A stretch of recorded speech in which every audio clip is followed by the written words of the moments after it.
everybody. Welcome back to episode number 14 of the Fantasy Cast. Cannot believe it's been 14 weeks, 14 episodes of this. Absolutely crazy. I'm your co-host, Lachlan McTagg. Joined alongside me, as always, is one Mr. Ty White. Ty, how's it hanging in there, bud? You doing well? I'm doing well. We're getting festive. Oh my gosh, I just put that on totally wrong. We're getting closer and closer to the Christmas break, like break from school, which is great. Everyone needs that. And I'm doing well downtown. I mean, the weather's kind of nice, going skating and stuff like that. And then Chargers treat me to a win against the Bengals. That was huge. It was absolutely huge. So I'm doing pretty good. How about yourself? Yeah, it's all right here. Weather's still fairly warm, I'd say, in Springfield right now. Still no snow. Nowhere close to like freezing temperatures. It's been really weird. But we unfortunately lost our game on Sunday. Oh, in heartbreaking fashion. We lost with like 30 seconds left. They scored to make it 3-2. So it was a tough loss Sunday. Got a game tomorrow. As of right now, we're recording, but Wednesday, I guess, is our game. Yeah. Where we go to Foxborough, play top team in our division. So that should be a good game. Big clash. Yeah, that'll be a big clash. But as far as fantasy football goes as well, not good whatsoever. I got pumped in the first leg of the first round. I'm down, I think, 60 right now. Oh my. Yeah. Well, good luck. I put up 100 points this week, which not great, not ideal. But the guy I'm playing against put up 160. So I'm like, all right, fair. So I'm gonna need some what was it, 2019 Liverpool second leg at Anfield against Barcelona. Yeah, that's exactly what you need. I'm gonna, and if anyone understands that reference, I'd say it's a fairly advanced North American pro sports reference. Yeah, considering it's European Champions League. So if anyone knows what I'm talking about, good on you. Yeah. If not, I encourage you to look up the match highlights from that game, because goosebumps, literally. One of the greatest soccer comebacks in sports history in general. So yeah. So I'm gonna need a second leg Anfield type performance to move on, which sucks, really sucks. And then Falcons lost to the Bucks, which was not good. I mean, I kind of knew they were going to lose anyway. Like, the Bucks are a way better team than the Falcons are. And Tom Brady owns Atlanta flat out. No argument there. The Falcons were in that game, and then they just kind of like refused to play at the end, and then Tampa just kind of pulled away. Yeah. But the big one of the week, though, for me was last night, or Monday night, Buffalo, dude. That, like, terrible. So disheartening if you're a Bills fan. I was so sad last night, man. Yeah. Pats 2 games up on the division. Bills so sad. Chargers actually hop above the Bills in the playoff picture. They're now the 5th seed. The AFC, I don't care what anyone says. It's so much better than the NFC in every respect. And the playoff race is so much closer, so much more exciting. Yeah. But yeah, if you're a Bills fan, that was heartbreaking at home too. Not really what you want. It was a bad game. Yeah, it was just unfortunate, like 2 back-to-back drives with trips to the red zone. And I mean, I give New England a lot of credit. They pressured Josh Allen fairly well. They made him, because there was times where there was open receivers, but Josh Allen had to scramble to get away from pressure, and he did very, very well at that. Yeah. But New England did well recovering when Allen was looking down and around to escape the pressure and not looking downfield. But yeah, I mean, like, Judon's a stud. JC Jackson, that guy's a stud. Yeah, especially in coverage. I mean, all credit to the Pats. Honestly, their red zone defense these last 7 games has been phenomenal. Yeah, and it was on full display in Buffalo on Monday night. So, nothing to do now. Pull a Bill Belichick, on to Cincinnati. On to Cincinnati. We're on to Cincinnati. On to Tampa Bay. Yeesh. What a matchup that's become now. That's a very crucial game for the Bills, to say the least. But yeah, that's a quick, not so quick recap of like everything that's going. Yeah, but it's good to start off with a nice conversation before we head into our starts and sits, because let's get into the episode of starts and sits this week. I mean, we did well. Maybe not as well as we hoped to, but we did fairly well. Yeah. All things considered. I will take this week any day. Yeah. Any day. It was a solid week of picks. I mean, starting off with our starts, we had Alexander Madison, of course, versus Detroit. He had 21.4, so we were absolutely correct about that. Nice. Hey, how about the Lions, man? Yeah. Oh wow. Yeah. Oh my God. How about the Lions, man? Good for them. Look at Scotty, man. So inspirational. So it's right. And you had like Goff immediately go to the coach Dan Campbell. Yeah. Hug. I mean, they were celebrating. That was awesome. That. It was good. That was awesome. Good for them. I'm very happy for Detroit. Yeah. Go ahead. Let's go back and forth. Yeah, I told you to start Carson Wentz against Houston. That was a surprise. He only put up 11 points. Yeah, but Jonathan Taylor, against the Texans. I mean, we tried to give you the best possible combination. Maybe Wentz isn't the best quarterback in the NFL. That's not what we're saying. Yep. Anyway, we got that one wrong.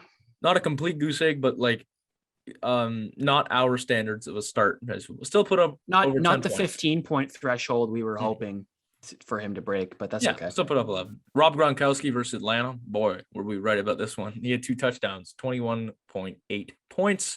Great game from Rob, like you said earlier. Locke, they pretty much dominated the Falcons in all respects of the game.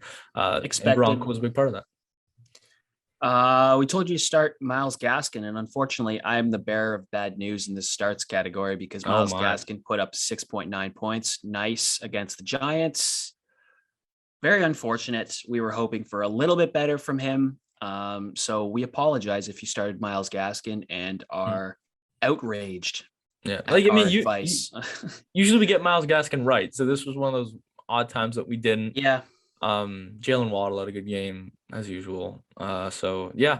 Final one, Michael Gallup versus New Orleans, 14.6 points. Good on us again. That was absolutely correct on our part. So we went 3 for 5 in our starts.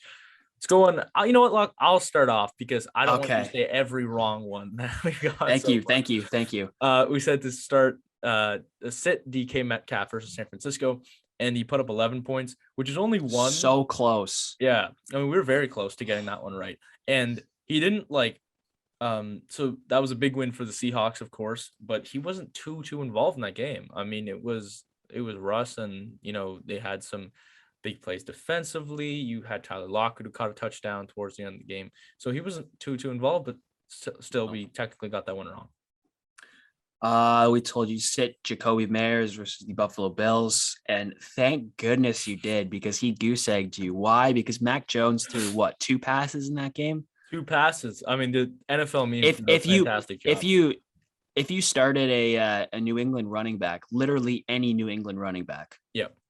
Very good day. Pretty good. Nice set. Because I think there was what was it? It was like 37 or 36 consecutive run plays. I want to say something like that. They only cut out literally only 3 passing plays the whole game. And Mac Jones 2 for 2. He should have been 0 for 1. That pass, the first pass was way over the head of his tight end. So I mean, that was. He didn't have I don't know. It was such a weird game. The other thing is, like, Mac Jones has never played in that environment before, and as a rookie, like I won't even lie. I was licking my chops because I had the Bills defense, who didn't totally disappoint me. They put up 5 points, but I was really hoping that they were gonna play a regular game with Mac Jones. And when I saw the snow swirling in the stadium before the game, I was like, oh baby. You better look out, because I thought it was just going to be pick city for Mac Jones because he just didn't know how to adjust. But Bill Belichick obviously is way smarter than that, way smarter than me. And you know what? Solid game plan. It was a good game. I thought they honestly could have thrown with him more because he was good. I mean, they were with the wind in the second and fourth quarter. Yeah, those winds were crazy. It wasn't as much the snow actually and slush. It was the winds. Yeah. The winds were ridiculous. But yes, Jacoby Myers, goose egg. We were right. Cordell Patterson, we were wrong versus Tampa Bay. We said to sit him in the rare times. Only once again 12 points, so 2 points off. I mean, we were pretty close. Yeah. These are some good players that we're predicting here. Not a fantastic game, just a decent, okay game, but technically we were wrong there. he and Cordero in that game had like one big run, and then other than that, just got stuffed every time he ran the ball. That's all you need. We told you to sit Noah Fant versus Kansas City, and he put up 7 points. So we were right about that. Solid. And then once again, Emmanuel Sanders versus New England. Very happy that we predicted that because that's 2 of our picks right in the Buffalo New England game. Buffalo didn't pass too much, as we said alluded to earlier. The wins, he only had 5.2 points. Gabriel Davis was the one who caught the touchdown, anyways, and Stephon Diggs only a couple catches on the game. It was a very weird one-off game, but we were right. I mean, New England secondary, even though Buffalo passed way more than New England did, New England secondary was phenomenal. JC Jackson was phenomenal. It was very like they was the reason that Dawson Knox kind of dropped those passes because of that. We're going to talk about Dawson Knox a little later. How about we move on to some big weeks here? I'll start off with the quarterbacks. Kyler Murray put up 30. Tom Brady again. Tom Brady's name we've been saying a bunch this year, man. He's been having a really, really good fantasy football season. That guy's amazing. Really, really good. He put up 29. Yours truly, Justin Herbert, put up a nice 26 points. Very nice. Taysom Hill, how are you? New Orleans, 24. and can we just quickly mention that was with 4 interceptions as well? Yeah. I hate fantasy football because I was playing some guy who had him and he beat me and he put up 24 points with Taysom Hill. I was like, oh my gosh, this guy threw 4 picks. He's a scrub. Yeah. Finally, Matt Stafford put up 24 in a much needed Rams victory. Much needed. They were lucky that Jacksonville was on the schedule there because they might have been looking at 4 games in a row where they'd lose. Yeah. But yeah. Wide receivers. Jay Jettis, Justin Jefferson had 35. Deontay Johnson had 30. Another great week for Johnson. Chris Godwin at 30. T. Higgins at 28 against the Chargers. He actually caught an amazing pass for a touchdown. He's a solid player, of course. T. Higgins give him that. Cooper Kupp, 26.9. So good there. Moving on to the running backs now.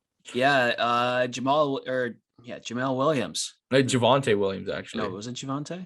Javonte, yeah. Yeah, restart that. That's okay. It's okay. Running backs, Javonte Williams put up 29.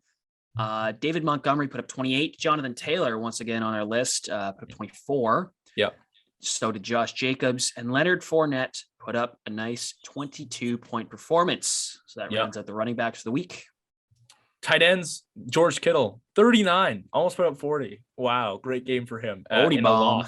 Yeah, in a loss. Odie bomb.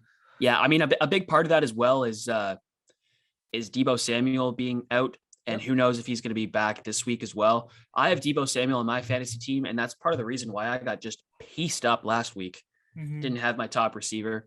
And I remember we finished recording, and I wanted to mention this last week, but I'll mention it quick here. Yeah. The stats kind of escaping my mind right now, but I saw something really cool last week where when Deebo Samuel lines up at running back and takes snaps at running back for the 49ers, they're averaging, I think, 8.6 yards per play. Wow.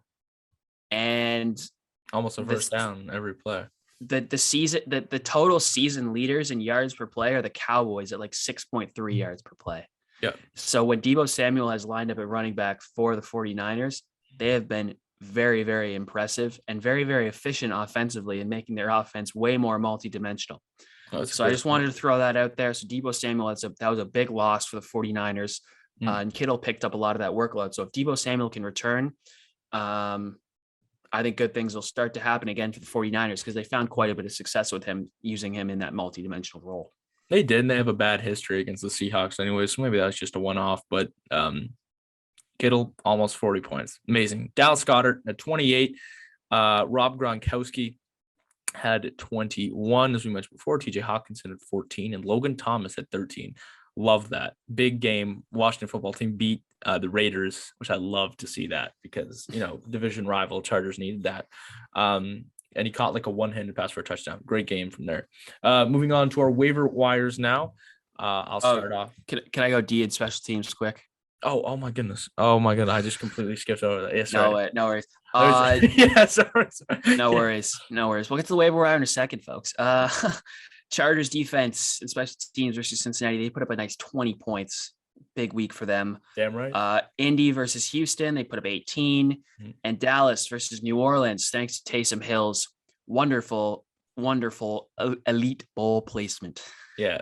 Elite ball. I mean, elite ball placement. That guy sucks. I mean, he hasn't been that bad in the past. He had an awful game. That he don't did. listen to. But he still put up 24. Man, like that's there's something weird. There's something desperately deeply wrong in fantasy football when a guy can throw 4 picks and sell 24 touchdowns. 24 points with only 1 touchdown. That's ridiculous. Waiver wires. Sorry, I skipped over that. We have first is Teddy Bridgewater, actually, which is someone I don't like saying his name because Denver. I think Teddy's a ridiculous first name. That was kind of mean, but this guy, it's kind of cool, I guess. Put a lot of pocket. 23% rostered. He has, I mean, he's a pretty good player. He's only had 2 games below double-digit points this year. And he's got Detroit next on the schedule. So if you're looking like this is crunch time in fantasy football, he's a pretty decent start this upcoming week. Even though we don't technically have him on our list as you're going to hear. Teddy Bridgewater, though. Next one we're talking on the waiver wire is Jimmy Garoppolo. His last 6 games, all over 12 points, which quarterback, that's decently consistent, I'd say. And a lot of those are on the higher end too. And again, talking about a potential Deebo Samuel return this week. That offense, they just didn't quite look the same against Seattle without Deebo. So if he returns, look for Jimmy G to keep rolling. Absolutely. And he's also got an easy schedule, including Cincinnati, Atlanta, and Tennessee. And I know Tennessee, you think, oh, well, Tennessee's a good team. Yeah, but their defense is not that good. Also Houston in that as well, the last game, actually. So easy, some of those easier. Are good. Cincinnati's good team, but like the defenses aren't nothing to phone home about. Finishing off with Nick Westbrook-Ikhine, I think that's how you say that. Excuse me. He's a wide receiver for Tennessee. He's like the 3rd, 4th option on that team. However, once again, you're looking for some players to pick up. He's had 17 and 10 in his last 2. Decently easy defensive schedule. Like, for example, I think they got Jacksonville upcoming. So, Pittsburgh has been kind of so defensively. San Francisco gave up big points to players like Tyler Lockett and stuff like that. And then Miami, who knows what they'll be like by then, but they were hot kind of recently. So not like kind of a decently tough defensive schedule. But, there's been injuries on that team. He's been seeing targets for some reason. I don't know why. I don't love their offensive game plans anymore, but it's just something that's happening. So we're going with Bridgewater, Garoppolo, and Westbrook-Ikhine for our waiver wire pickups. And again, these picks are just going to get greasier and greasier as the weeks go on, man. Oh, we're talking 23% rostered, 30% rostered, 14% rostered. That's ugly. That's we're getting to the bottom of the barrel here. Yeah, and if we can actually, if we can look back here for a second. Yeah, take a look back at week 3 or something. I'm sure waiver wires are pretty good. Yeah, or even not too long ago, just last week, Jamal Williams 40% rostered, Cedric Wilson 23% rostered, Alexander Madison 53% rostered. I just checked; he's 94 right now. Cook's absence really for sure. really helped even that, but that's higher than Javonte Williams. Javonte Williams is only 92, and this guy 94. Wow. Yeah. That's let's move on to starts and sits as always. I'll start us off, no pun intended. With Javonte Williams against Detroit. Javonte has been hot lately in Detroit, although they've come off their first win. Great for them. So happy for them. Great for them. Great job, guys. Good job. Their defense isn't that good. Mm-mm. And in his last 2 games, Javonte Williams has put up 20 and 24. We are finally in Denver seeing Javonte Williams take over the majority of the snaps and the majority of the carries in games. Yeah. And I know, Ty, that was something that you talked about earlier this season when after you drafted Javonte Williams, that you were hoping would start to happen. And it's looking like a pretty worthwhile investment at this point. Yeah, no, I'm glad you mentioned that because I did indeed say that looking back. Yeah. 29, but keep in mind, 29 points, that's without Melvin Gordon there. But still, I mean, he's proving how good he is. Chris Collinsworth couldn't stop talking about him on Sunday Night Football because that's what Chris Collinsworth does. Chris Collinsworth, they pick guys to talk about, and they just like hammer that guy in your face. Or AP button. He just won't go down. He's such a tough person to tackle. Yeah. Great player of the backfield too. Going to another Jay Williams, it's Jamal Williams in the same game. Yeah. Versus Denver. I feel since he's going to have a bounce back game. Him personally, not necessarily the Lions. I mean, they won. Congratulations. I mean, they should get. Denver should win this game, of course. But he only had 9 points last week, which is he's had more when he was a backup. So that's not necessarily tremendous, but I feel like, Denver doesn't have the most fantastic run defense. They're more of a secondary team. So I don't know. I just feel like he's going to have a bounce back game, a personal bounce back game. And he should have definitely in the double digits. Yep. Next start, we're going Jalen Guyton versus the Giants. Guyton was great last year. Fantastic for the Chargers. He kind of swapped roles a little bit with Mike Williams, I'd say. Guyton kind of cemented himself in the latter portion of the 2020 NFL season as the clear-cut number 2 wideout in that system. And it was an awesome deep threat for Herbert. I mean, how many times did you see Justin Herbert lob that ball 35, 40, even 50 yards along the field to Jalen Guyton? Exactly. Right? For a non-Chargers fan, that was amazing analysis. That's literally. Oh, thank you. You got exactly. That's exactly correct. That is 100% correct. And he had 18 last week, which is weird because it was a game that Keenan and Mike were playing. But now Keenan is actually, he might be out for this upcoming game because he was put on the COVID list, even though questionable vaccinated. Questionable for sure. But but the Giants look for Guyton as well to maybe take a little bit of that roll back that he had last year, because him and Herbert had something really, really going for them last year. Yeah. So I love the game plan too. As well, if Guyton, I feel like is a little bit similar to Tyler Lockett, obviously not quite the name and not quite the receiver yet that Tyler Lockett is, but Tyler Lockett always has found ways to like just catch that 60-yard bomb touchdown and then put up like 25 points randomly or like 30 points randomly or even like a 40 bomb. That's so true. Yeah. And Guyton was that guy last year. You never know. Like Guyton catches like a 40-yard touchdown and all of a sudden he's in the 20s. Yeah. Right. He gets a couple grimy catches for yards. And all of a sudden, you're looking at like a nice 20-point performance from him. So we're telling you to start him. Basically. Sure. I really hope that pays off as a Chargers fan. AJ Dillon versus Chicago. AJ Dillon's a person we love to talk about in the past. He's had 20, 15, 26, and 13 in his last 4. Incredible back. Chicago struggling. It's miserable being a Bears fan right now. I don't know. I didn't love, to be honest. I like Ohio State a lot. I'm an Ohio State fan. Didn't love the Justin Fields pick, to be honest. I don't know. It's just AJ Dillon, great back. We feel like he's going to have a good game against kind of a crappy divisional rival. I was going to say rivalry week as well. Yep. These two teams are not fond of each other. Always produces a good football game, though. Yeah, for sure. So, historic. Yeah. Last one, Hunter Renfrow versus Kansas City. Hunter Renfrow has had 12, 17, 7, 24, and 14. That might have been 21 and 14, excuse me, in his last 5 games. Kansas City are much improved from a couple weeks ago.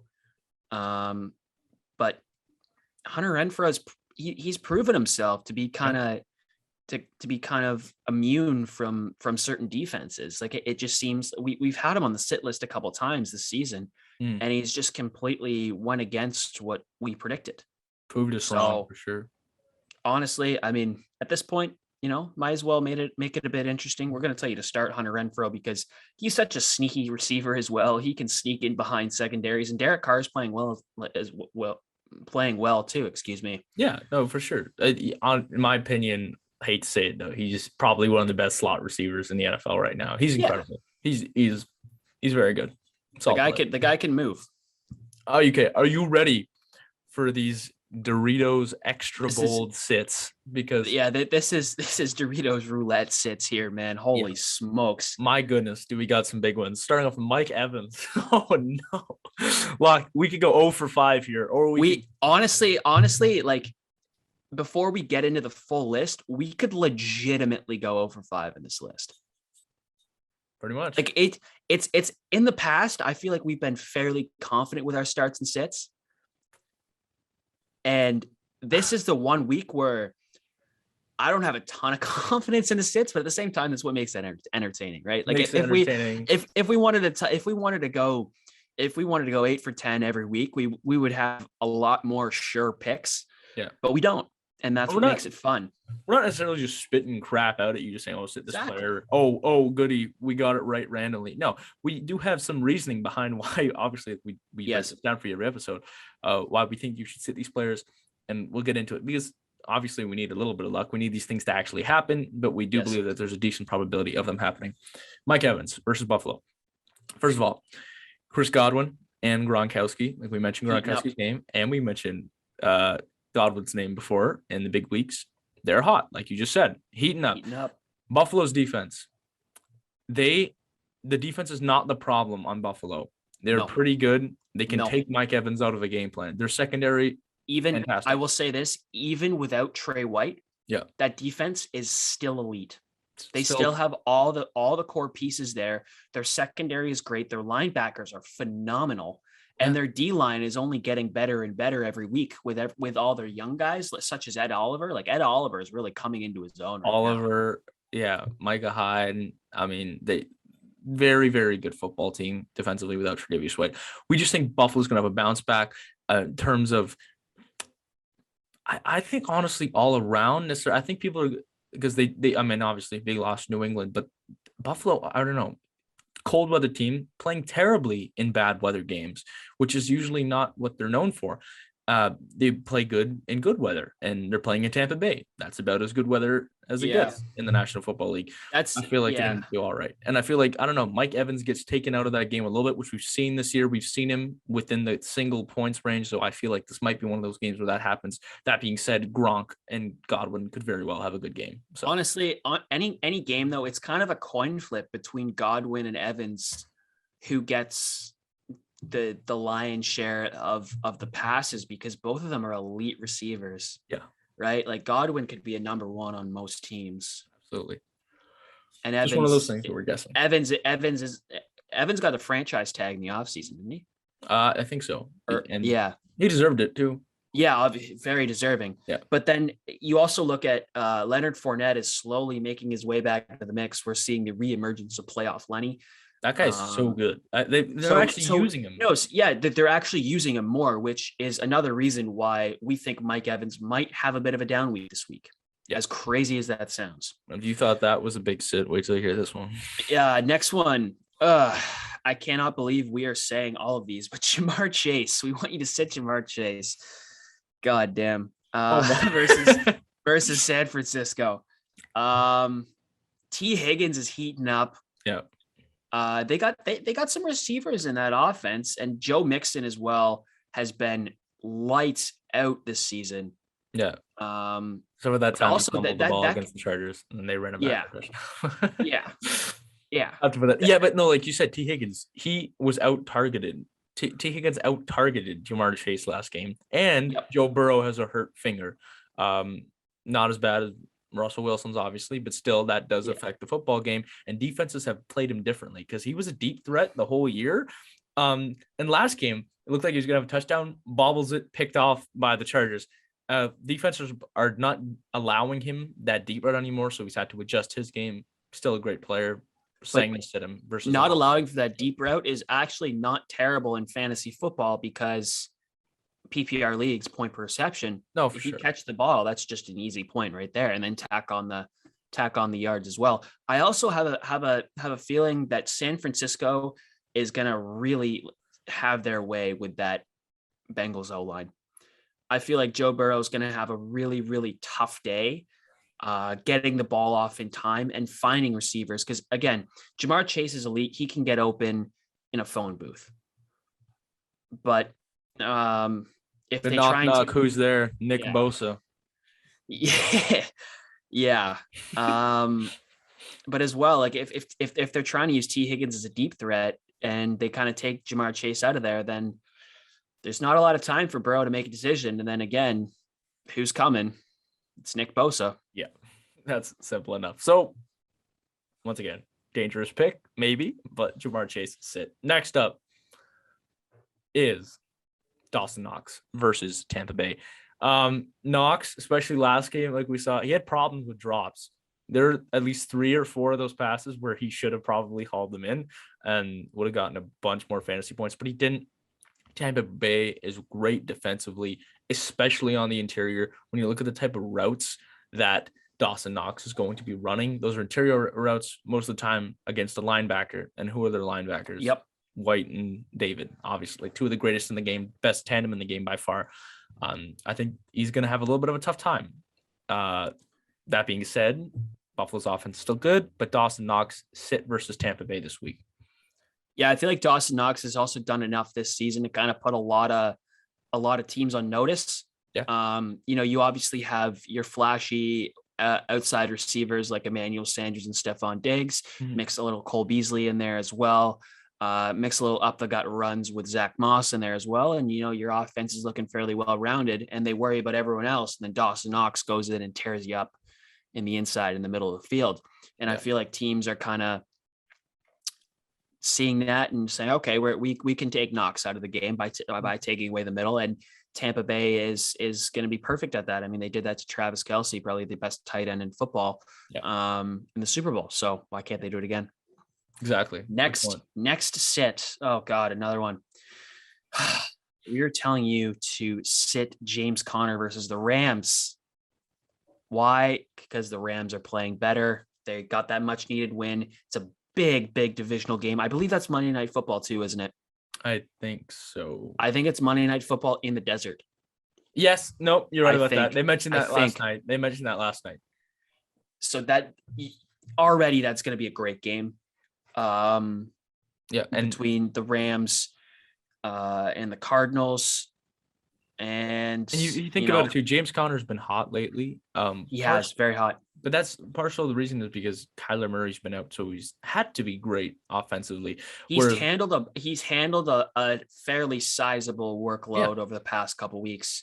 But with Kyler back, like Kyler's going to use his legs a lot more, which is going to maybe take away from some of those runs. But at the same time, like the Rams defense is obviously good, but if they play to the way that they should on paper, that they're one of the best defenses in football. For sure. But we think James Conner might be due for a little bit of a cool down because Kyler Murray, I think, is going to use his own legs instead of handing the ball to someone else. Which they do have that option now for sure. Last one, Brandon Ayuk, probably actually our least hot take of the day. Yeah. Because Deebo Samuel's back. They're playing Cincinnati. Deebo's still questionable though. So this could be a really cold take, or it could be hot if Deebo is in fact out this week. Yeah, that's true. But either way, like he still gets a low amount of targets, between 3 and 6 a game. Cincinnati's probably going to bounce back with a much stronger game plan defensively, at least. I can't speak to their offense necessarily because we mentioned that Burrow situation. But certainly a person who you can look at sitting this week and feel fairly confident about it if you were wanting to start someone even better. Those are our starts and sits for this week. Let's go on to the end of our episode here. Fantasy Player of the Week. Yes, Fantasy Player of the Week is not George Kittle. No. What? It's not? No, it's not. We are giving it to Deontay Johnson. What a week he had. Eight receptions, 105 yards, 2 touchdowns versus a very stingy Baltimore defense, although not looking too stingy after what Deontay Johnson did to them. Yeah. Deontay Johnson finished with a nice 30.82 fantasy points and impressed a lot of fantasy managers. And if you had him in your lineup, you would have been more than happy with his production this week. Honorable mention, of course, the aforementioned George Kittle. He put up 39. Yeah. Was 0.4 points away from 40 bombing. Yeah, Deontay Johnson, fantasy player of the week. Congrats. Well my friend. deserved. Well deserved. We talked about him a bunch this year. One of the best players, most consistent players in fantasy football. That was a huge game, too. Divisional game. Kept the Steelers in the playoff run, arguably. Yeah. I can't believe Mark Andrews didn't catch that 2-point conversion. That was actually pretty funny. I felt Man, like that was the way the AFC is looking though, anything is possible, dude. like that's what I said. Like NFC, Like, you have the who was it? They have a bunch of like the Eagles are still in playoff contention. Are you kidding me? That does not fly in the AFC. No pun intended. Fly Eagles fly. Oh, pun was very intended there. Yeah, pun was intended. But yeah, AFC very exciting, like you mentioned. Great win, great performance, Deontay Johnson. Fantasy question of the week. Basically, we're going to talk about who is our fantasy MVP so far. Tentatively, before it's not Russell Wilson, by the way. No, I don't think it is. We had that was actually pretty funny last week's clip on our Instagram. Go check that out. Instagram Reels or last week's clip. But our fantasy MVPs so far, I mean, obviously, you have to look at a couple players here. I circled two because you know why I circled them, because they're Chargers. But one of them is Jonathan Taylor. Of course, I actually predicted him as like the fourth highest running back. This is if CMC and Derrick Henry are healthy, which both of them aren't. And if you think about it as well, who else did I have in there? I had Dalvin Cook on the Vikings. 2. He's dealt with injuries as well. The only healthy player that I put up there, number 4 on my list, was Jonathan Taylor for fantasy running backs. And I was so right about that. And I'm very happy that I was right about that. He's probably the fantasy MVP. Amazing job that he's done for that Colts team. He's carrying them. Yeah, I another solid mention should go to Cooper Kupp and Tom Brady as well. Yeah, Tom Brady too, man. Like, for fantasy quarterbacks coming into the season, he wasn't like the worst option, but he wasn't like, I wouldn't consider him like an elite fantasy football quarterback coming into the season. He has proven us all wrong, because he's put up a collective total of 284 fantasy points this season, which is, to our calculations, third highest. It is third highest PPR leagues. Justin Herbert, fourth highest. I'm so happy about that. He finished 10th or 11th. But also another one too is Cooper Kupp. Man, that guy has been electric with Matthew Stafford. Yeah. Him and Stafford have found something special, I'd say. And I remember there was a funny story mid-season where Cooper Kupp's dad always went out of his way to draft his son in fantasy football leagues just out of like courtesy. But I don't think it's courtesy anymore. I think it's like next year. This guy's going to be first round pick, arguably last round. First round pick, or if you don't have any other options, keeper watch. Yep. Absolutely. To be quite honest with you, he's a guy who's a little bit sneaky in that keeper watch. If you guys do keeper or dynasty leagues, yeah. So those are just a few names for sure. But Jonathan Taylor definitely leading the pack. Yes, in our opinion. Honorable mention, Austin Eckler. No one expected him to be at Chargers, the only team with 2 players in the top 10 fantasy football. Very happy. And I just happened to have them both on one of my teams. So very impressive. But yeah, Jonathan Taylor would probably say is our fantasy MVP so far as we get closer towards the end of the season. That concludes episode 14 of the Fantasy Cast. Yeah. I think we've talked about everything we've needed to. Yeah. What's the Thursday nighter this week? It's a good one, actually. It's Minnesota and Pittsburgh. Minnesota still fighting for a spot. That could be, man, that'd be interesting if Minnesota won. Yeah. And Pittsburgh need it. I mean, they need it to stay in the playoff picture. They desperately need this one. It's a good game. Good game on Thursday. You'll see some hungry football players on that Thursday nighter then. That both of those teams are fighting for their lives right now. Absolutely. It's gonna be a good one. Yeah, and then Sunday night, we're just gonna roll through the primetime games here, I guess. I know Monday nights Rams and Cardinals in Arizona. That's gonna be a really good game. Yeah, in the desert. Of course, we mentioned that before. Well done by the schedulers, by the way. Yeah, very, very well done by the. They do a great job for some of them. For some of them, they not as well. Some of them are misses, but some of them are like less obvious misses, I'd say. Like teams you expect. Sorry, Sunday night Bears Packers. Oh, okay. You know what? it's a good that. I'll let that slide. I'll let that slide because of the rivalry. Yeah, it's a rivalry game. It's classic. You gotta have it. I respect it. Sure. Yeah. Again, guys, such a hot starts and sits list, especially that sets list. So if you take our advice and it doesn't work, we're sorry. Sorry in advance. Yeah. If your playoffs are starting this week or have started already, we wish you all the best. And if you need any advice or help or any strategy talk, or you just want to reach out to us in general, we're always here for your fantasy football needs. So feel free to send any messages you want to the Fantasy Cast Instagram page. Quick plug. And yeah, sit back, relax, and enjoy another awesome week of football. And I hope that I can recreate the second leg at Anfield. I'm rooting for you. I really am. I need something special, something really, really special. Or else I'm going out in the first round. And it's gonna be back to the drawing board for me. Yeah. Well, best of luck, Law. Now, I will say though, I am the only one in the playoffs in our league. In this podcast, considering our good friend Christian Haggith had the worst record of the league. Actually, he had a horrible year. I was so unlucky with matchups, and I was looking back.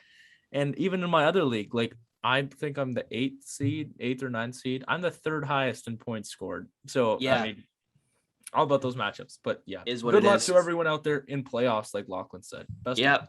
Enjoy another great week of football, guys. We will see you again next week. This has been episode number 14 of the Fantasy Cast. He is Ty White. I am Lachlan McTagg. See you guys soon. Enjoy the week.